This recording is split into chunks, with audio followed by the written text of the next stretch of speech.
dear guest, Egyptologist Samir Abbass, because he knows much more than we do about this, obviously. Mr. Abbass, thank you very much for joining us. It's a question that has crossed the mind, I guess, of each and every one of us. Who is the Pharaoh of the Exodus? Who is the Pharaoh that was in the time of Prophet Moses, peace be upon him? Thank you, Mr. Muhammad, for this rich and exciting introduction you made. That's a very important subject, as you mentioned. Before we start on the subject, I just need to remind our audience that's another episode of a series we have, which is Mysteries of Ancient Egypt. Yes. We started like episode number 5 so far, which is talking about who is the Pharaoh of the Exodus. So the reason why this subject is extremely important, because it touches many beliefs and many faiths. If you are Muslims, Christian, Jewish, it's important for you. So that was mentioned in the Old Testaments, that's where the Jewish and Muslims believe in, and that is mentioned in the Holy Book, the Quran as well.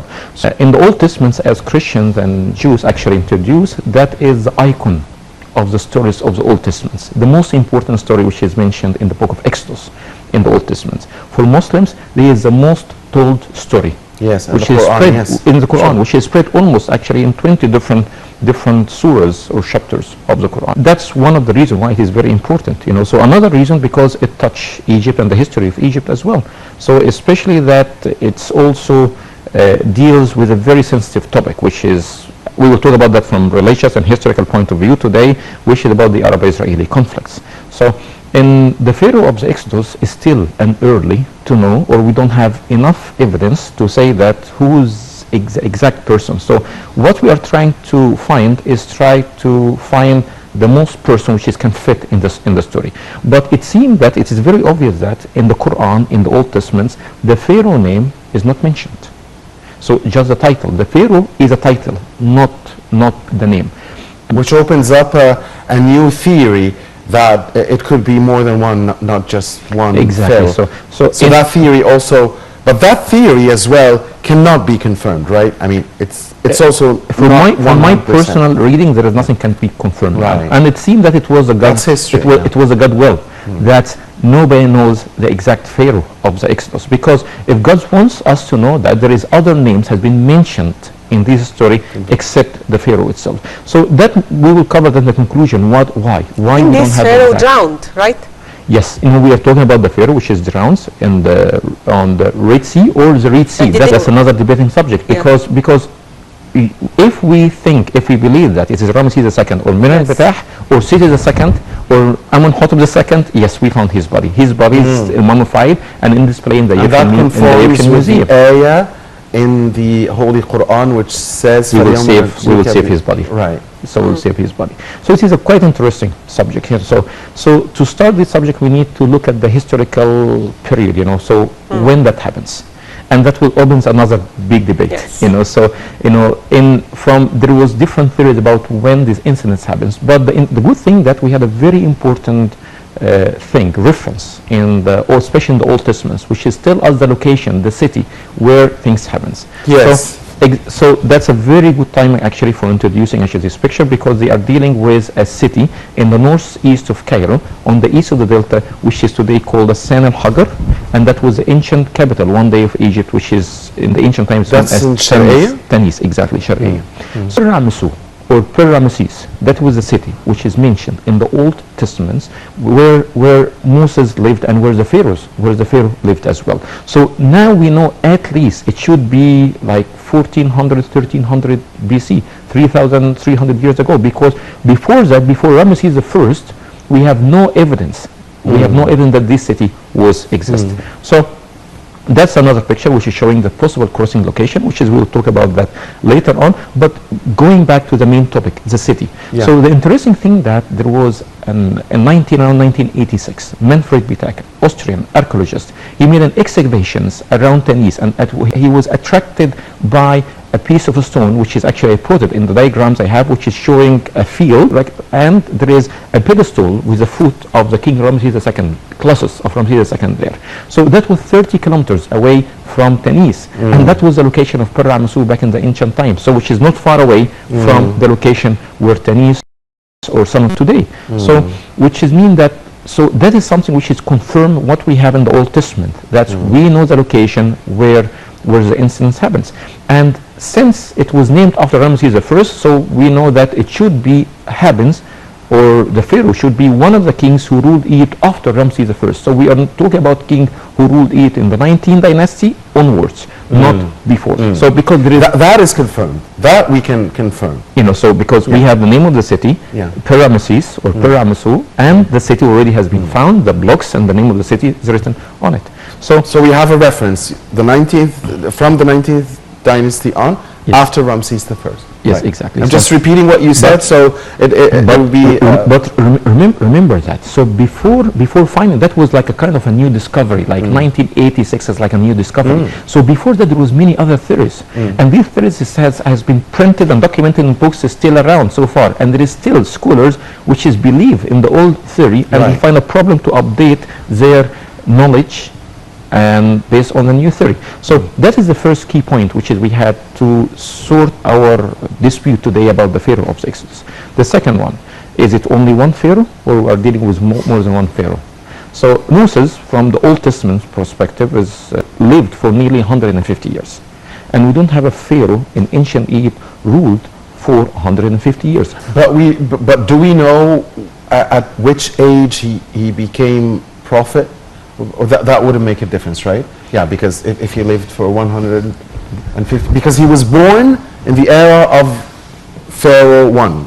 Exactly. So we will. So the longest. And it could be Pharaoh I, and it could be the one and only, and it could be more than. So the longest reign Pharaoh in ancient Egyptian history is Maybe II, 90 years. He ruled for 90 years. So that's a good actually photograph of Mir Betah. So Mir Betah, his mummy in the Egyptian Museum, and Mir Betah is one of the candidates of the pharaohs of a very important reason. Or actually reasons. So one of that's his body. It's almost. You know, have you noticed something which is unusual in his body? So if you looked at the mummies of the ancient Egyptian mummies and compare that with his mummy, so his skin slightly whiter than normal, and that's, some believe that because he drowned in the Red Sea and with the salt, and that makes his body actually more like, looks like white in color than the regular. So this tablet, which is also named after him, the tablet of Mir Betah, which is, it talks about his military achievements. It actually is in one of the hidden corners of the Egyptian Museum. So the interesting thing about this tablet, that it is the only tablet or the only record in Egyptian history which is mentioned the word Israra, which is understood as Israel. And he talks about that he took them down and he defeated them and he kicked them out and all of that. So there's still another debate. If Israra, which is in this tablet, is referred to Israel, because the problem that we don't have any apart from this tablet that's mentioning the word Israel or Moses in the ancient Egyptian text, which is make it very, very difficult for us. So, and that's why some of the early archaeologists, which is they were dying to find an evidence of the Pharaoh of the Exodus, they took that as an evidence and they declared that Mir Betah is the Pharaoh of the Exodus. So it's still debatable actually. Any other candidates? Yes. You know, so as I mentioned earlier, we are not dealing with only one Pharaoh. Ramses II, Mir Betah. Okay, so I think that Ramses II, it might be the Pharaoh, which is where Moses has been born. For a very simple, but it is difficult to believe that Ramses II, as most of the people believe that he is the Pharaoh of the Exodus. First, we need to understand why many believes in Ramses II, he is the Pharaoh of the Exodus. Because he is a very famous Pharaoh, first of all, because the location where Moses lived and the Pharaoh lived is known as Ramensu or Ramesses, and which is literally means the house. And since Ramses is the most famous Pharaoh, so people think that he is Ramses II. But looking at the life and the achievements of Ramses II, so we will find that Ramses II, he is the most king documented in Egyptian monuments, in Egyptian temples. He left a countless numbers of buildings behind. Comparing that with the story of Moses and the plagues and the economical disasters which happens in Egypt because of the plagues, it is difficult that Egypt was already suffered from plagues and suffered from economical disasters, and Ramses will have the money to build all of these temples. So we are looking for a king which is he was bankrupted. He didn't have much wealth to build things. Not only. So Ramses II, he died of an old age. We have his mummy in the Egyptian Museum. He ruled Egypt for 67 years, and he died in the age of 99. So according to the story, the Pharaoh of the Exodus, he chased the Israelites. It doesn't make sense. 94 years old man to jump on his chariots and drive his army to chase the Israelites. It doesn't make sense. Mr. Samir, can you tell us more about the crossing place and the land of Madian? Okay, that's a very good point. Thanks for pointing that. So I wish we can come to some of the illustrations which is showing the northeast of Egypt and showing some, like especially focusing on the Red Sea area. In old versions of the Old Testaments, it's saying that's, so that's the map actually, which is showing the location where the incident started. But actually, like other illustrations, which comes after that, will show like a focus on the northeast part of Egypt. And yes, that is the perfect. The problem is, the Old Testaments was translated by people or translators. They are not familiar with the ancient Egyptian language.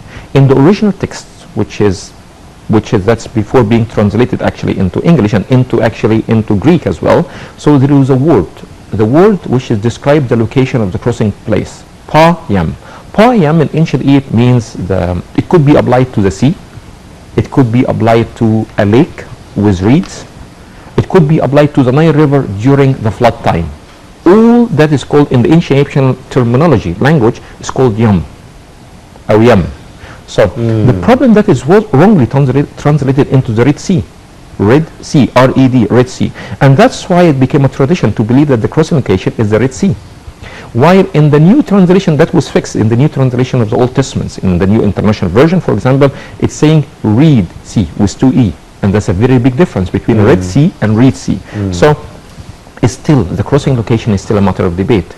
If it happens on the Gulf of Suez, where Ayun Musa or Musa Springs today, that's one of the attractions on possibly the route of Musa's, or it happens in one of the lakes to the north of the Gulf of Suez, that's another location, or it happens in one of the lakes which is in the very north by the Mediterranean Sea, or it happens by the Nile River or one of the branches of the Nile River, or the fifth location which is not very clear on the map here, that is based on a very new theory, the crossing location might happen in the Gulf of Aqaba.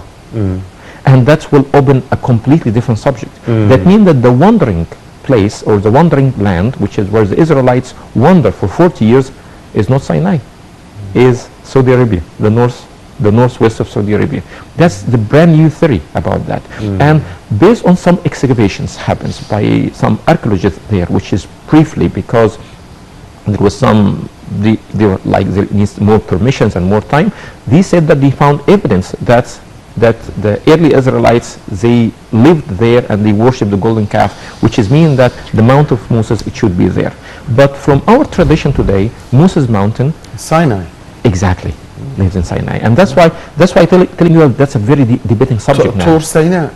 Tur Sinai, or more specific, the mountain behind St. Catherine Monastery in the heart of South Sinai. So that's, from traditional point of view, that's where Moses received the 10 Commandments. I have my personal actually bias when it comes to this story. I love Moses Mountain. I cannot imagine how many times I hiked the mountain. I went up there and St. Catherine Mountain and visited the monastery. Is a place which has had a... You're making us start, Beth. Okay. Because I haven't been there. So it's really a very beautiful, peaceful, spiritual place. But the main idea, the main reason, the philosophy behind the story is that the mountain or the story, the benefit of the story. So I think that God's points in this story is not particular locations. No, that was the 10 Commandments itself. Whatever it was delivered, if it was in the mountain behind St. Catherine, or the mountain in the northwest of Saudi Arabia, or in the mountains in Wadi Firan, because that's another suggestion as well, like a mountain along Wadi Firan. So that's not the main point. The main point is the 10 Commandments itself. So the mountain here is an idol, is not the important part of the story. And I think that for the same reason why God did not mention the name of the Pharaoh. The Pharaoh itself is not the important part of the story. The Pharaoh is an example for every tyrant. I know that this question is not directly involved to what we're discussing today, but also questions that came to the mind of many people, other than who was the Pharaoh of the Exodus, or where was the mountain where Prophet Musa received the Ten Commandments, is where did Adam land on earth, and about Noah's Noah's Ark. And where did Noah I'll tell you an interesting story. I'm sure that you have also something to tell us about that. I will tell you an interesting story about that. So, have you been to Ibn Tulun Mosque? Yes. Okay, so there is a small museum next to Ibn Tulun Mosque which has some relics, documents the history of Ibn Tulun Mosque, known as Ger Anderson. So there was a legend about Ibn Tulun Mosque because it was built on a high ground. That is the landing place of the Ark of Noah, and that is the mountain where Moses received the Ten Commandments. Not only. So if we made to old Cairo, Coptic Cairo, there is a synagogue there, which is Ben Ezra synagogue, which is one of the oldest synagogues in Egypt. When you go there, according to the guidebook, so there is a memorial there which is marking from their perspective the location where Moses received the Ten Commandments. So it seems that the story is sells very well, and the story which is used by different people in different historical period in order to give importance for their buildings and for their communities and to give them historical rights in particular locations. But dealing with science, it is impossible to be in that location because we already found the location of Peramasu, which is mentioned in the Old Testaments. So, and that is our main reference. Our main problem in this situation is we have any Egyptian records. The ancient Egyptian civilization, the ancient Egyptian kings, scribes, historians, they documented the ancient Egyptian civilization very well. From what you read about, and I'm sure you read, do you have any theories regarding the place of where Noah landed? Noah landed, or Adam landed on it? Personally, no, I haven't made a research about that, but it came across me that there is different theories about where Adam and where Noah, and it is very obvious for me that it was an attempt by people just to claim to grab what about the Juj and Majuj wall? Have you read anything about it, or the problem with all of these actually stories is I don't think that it was God's intention to mark this location. So because we are dealing, if it is God's intention to deal with the location, God was very specific. Made it clear very specific about some important places like Jerusalem, like Mecca. So that's where Jesus lived. That's where the transfigurations of Muhammad happens. That's where Adam, and that's where the Ishmael and Abraham, which is built the holy place. So because that's what God wants us to know about the important religious importance of this location. But other things, no, it seemed that it wasn't God's intentions to make us know. And that we are facing another problem with the documented history of ancient Egypt. We cannot find any evidence of the ancient Egyptian history about Moses, about Joseph, about Abraham, about any of these biblical prophets. Simply, but it is said that Prophet Joseph was in Sharia as well. That would be a completely different subject, which is we might cover that in a different episode because that could be possibly around the Fayoum area as well. That's another story. So, but in the Qarun Lake. Okay, so the point is the ancient Egyptians, they were biased to their own history. So you never heard about from the ancient Egyptian record that we lost a battle, for example. And for 3,000 years of civilization, it happens that we lost like a couple of battles, for sure. But the ancient Egyptians, they never talk about their setbacks. And Musa's story is one of the setbacks of the ancient Egyptians, and that's why, in purpose, is not mentioned in their records. I can understand why. So even the miracles, that's another interesting story. The miracles which has been sent. So let's go back to the Pharaoh of the Exodus again. So we were talking about there is more than one Pharaoh, which is, I think. So can you tell us more about Seti II, his baby obelisk and shrines? Thanks for pointing that out, because Seti II is one of the candidates as the Pharaoh of the Exodus. So we are dealing now with more than one Pharaoh from my perspective. And again, I'm saying I'm not saying that I'm the one which has have the right approach. So, but I'm just opening another door to understand more things. So we are dealing with three pharaohs from my perspective, because Moses lived for 150 years. So possibly Ramses II is the pharaoh which is Moses. He was born during his time.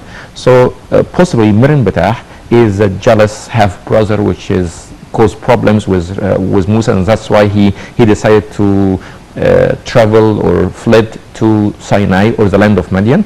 And then Seti II, possibly he is the pharaoh of the Exodus who chased the Israelites. So Seti II, he's a young king, and he died young of unknown reason.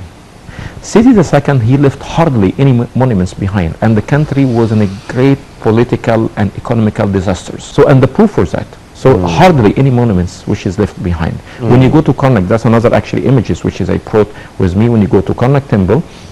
So these images will be like it comes at the end of the collection I brought. So there is a small shrine which is built by him. Once you cross the big pylon, big gate on your left hand side, there is a shrine like more specific, like 3 shrines attached to each other, and that is, and 2 baby obelisks. That's what you were talking about, 2 baby obelisks by the entrance of the temple. So, and even his tomb in the Valley of the Kings is unfinished, and that's a sign. So unfinished tombs, that means that a king died without preparing himself for death. For death. And that's why that's another theory that which is could Very be, and that's actually, by the way, you know, so his wife, she ruled after him, and that's she married like a person not from Egyptian background, which is might goes along with the Quran story. That's so the his power was given by somebody not from his background. So وَوَرَثْنَاهُمْ قَوْمٌ آخَرُونَ, which is that's going along with the theory. So another interesting thing in this story of the miracles which is Moses used, and we have 2 main miracles, which is that's when his stick, when he turns that into a snake, and that is very well documented in the Bible, in the Quran as well, and also splitting. So finally, I'd like to thank you, Mr. Samir Abbass, Egyptologist. Thank you for being with us today. I want to thank you, really. It's been very interesting and very informative, and it was a pleasure having you, sir. It was a pleasure listening.